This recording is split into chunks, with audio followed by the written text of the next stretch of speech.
Sila talaga nag-stand out sa Miss Earth 2023 preliminary competition kasama ang kinatawan ng bansang Puerto Rico, Netherlands, Philippines.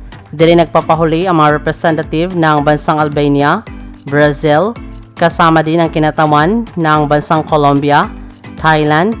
Grabe din naging performance ni Miss Venezuela, Paraguay at South Africa. Sa kabilang banda, mangyayari ang Grand Coronation Night na nasabing pageant sa darating na December 22, 2023 sa bansang Vietnam. Sino kaya sa kanila ang may magandang placement dito sa competition? Maraming salamat sa panunood. Para maging updated ka, huwag kalimutang mag-subscribe.